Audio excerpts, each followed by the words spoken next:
Thank you, Jan. Thank you very much, Caesar. Kevin, I loved your reflection. I loved your reflection on life as an encounter, seeing in the other the sister or brother to be seen and loved. I think it's the central message that we all need to hold as we move into this time. One of my most vivid memories as a teenager was of a day when our family was driving past the Baha'i temple on the northern beaches of Sydney.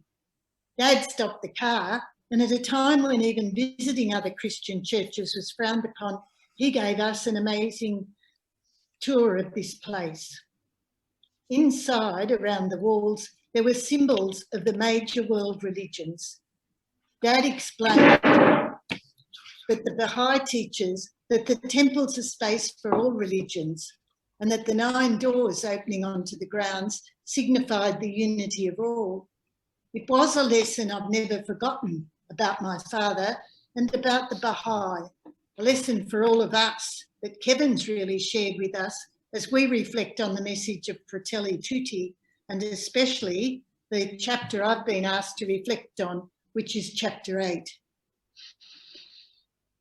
Kevin, you've given us a really impressive and clear outline of its vision, as well as the background, and I'd like to focus on the development of this in the concluding teaching of chapter 8. I liked your description of the encyclical as something of an extended meditation on the call for all religions to influence political and economic life in the 21st century. As you've pointed out, the fundamental lesson is a simple one, even if we have to admit, and I have to admit, that the encyclical is incredibly long, not easily digestible, and often dogged, as we've heard, by exclusive language. The essential messages of the first 7 chapters underpin those of chapter 8, and they call us as Christians over and over, I think, to collaboration and solidarity, to say no to building walls, to say yes to building bridges, to strengthen the seeds of peace and justice, with dialogue, as Kevin's pointed out, being pivotal and the central tool for resolving conflict and confrontation. Because we're all in the same boat, because life is an encounter, we know also that in a globalised and interconnected world, only together can we be saved. And this is what Francis points out. Only together can we learn to reverence each person.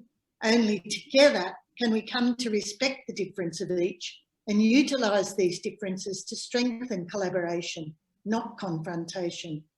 We must, Francis exhorts us, dare to care. Chapter 8 picks up all the themes that Kevin has reminded us of explicitly and absolutely. And I'd like to focus on 3 aspects of this chapter.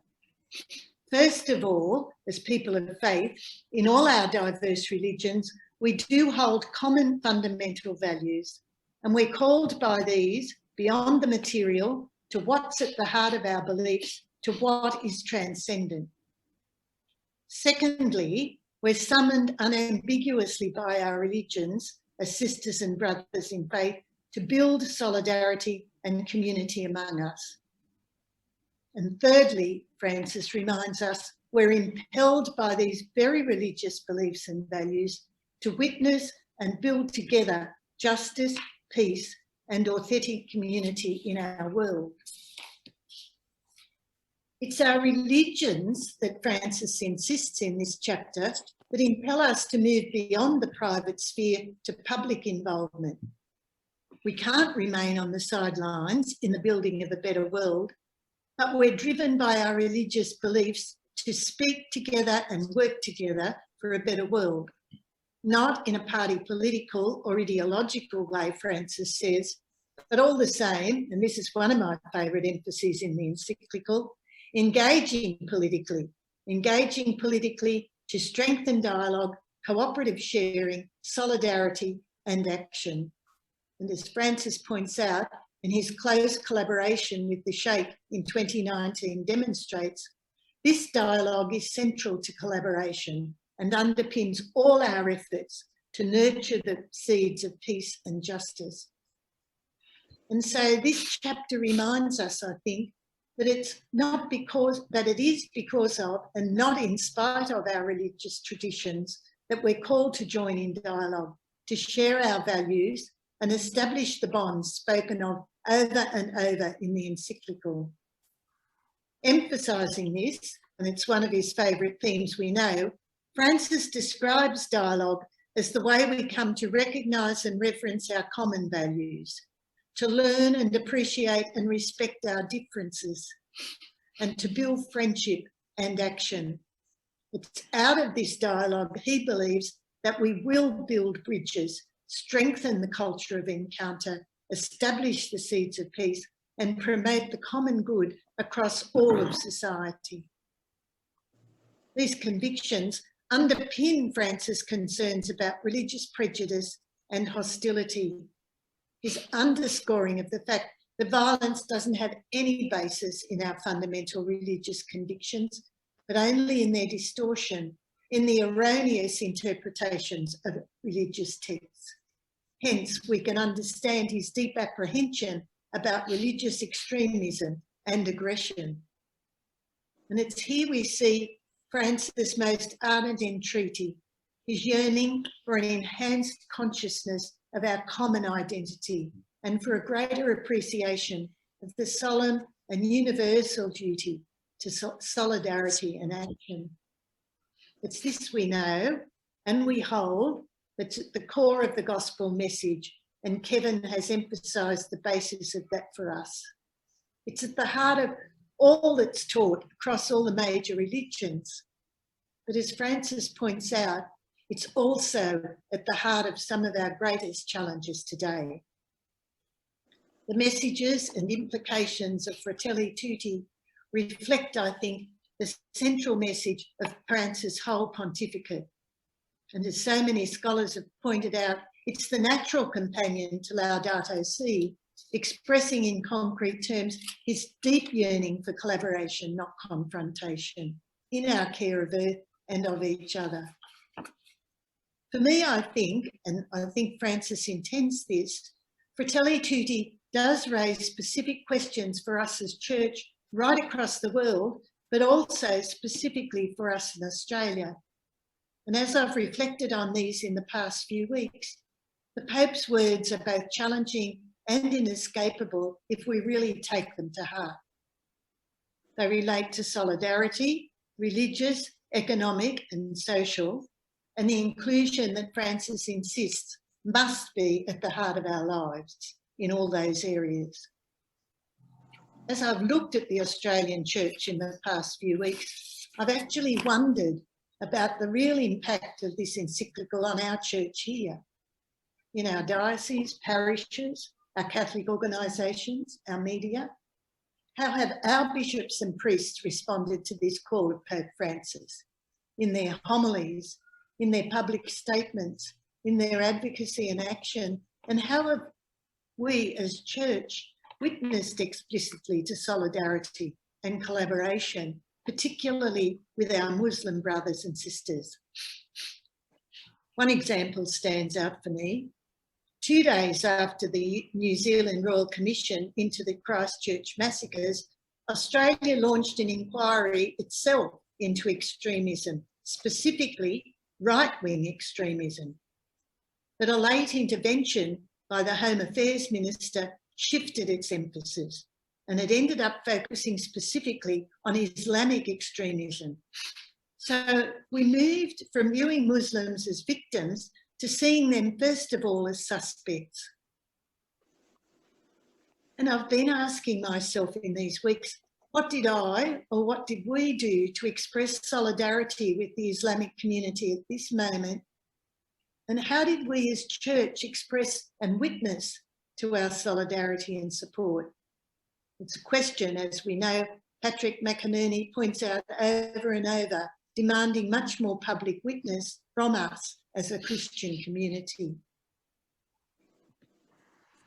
The other second area I've been wondering about is about the response of the Australian Church to the refusal of the Australian government to sign the treaty on the prohibition of nuclear weapons. And I know this is a real issue for Pax Christi. The third example I'd like to reflect on, and you might have guessed this one, is about the Pope's call for inclusion. To me, as to many of us, there's a clear irony in this encyclical, in the Pope's appeal for inclusion, in a document where the language clearly contradicts this.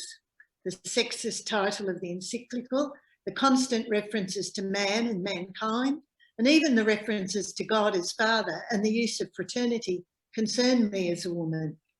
And as well, as we know in chapter 8, all the examples given are those of men. Francis of Assisi, Martin Luther King, Desmond Tutu, Mahatma Gandhi and Charles de Foucault. They clearly cut across the overall longing of the encyclical for concrete inclusion. It's a shame that language has at times undermined the power of the document. But of course, I have to keep reminding myself, as we all do, that when I become disturbed by these realities, that Francis, like all of us, is human. And the fact that he's male, South American, and a Catholic cleric help us to understand his perspective. And while I think this is a reality that, yes, must be acknowledged by us, it must also be challenged. And I think it's what Francis is calling us to, actually. Additionally, though, if he is verbose and not as inclusive as I'd like, I suppose it's also a reminder to me to look at the plank in my own eye and to continue the dialogue to which he calls us very, very explicitly.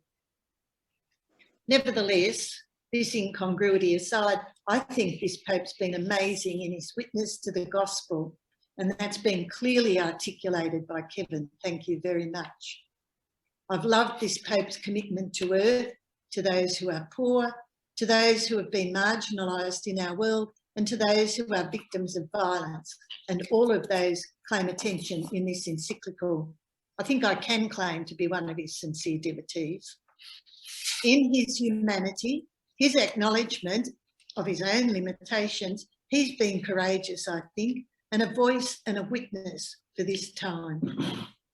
I really think he's a prophetic leader, and Kevin has named this also, who can teach all of us the meaning not only of the Good Samaritan, but of the miracle of truly washing one another's feet.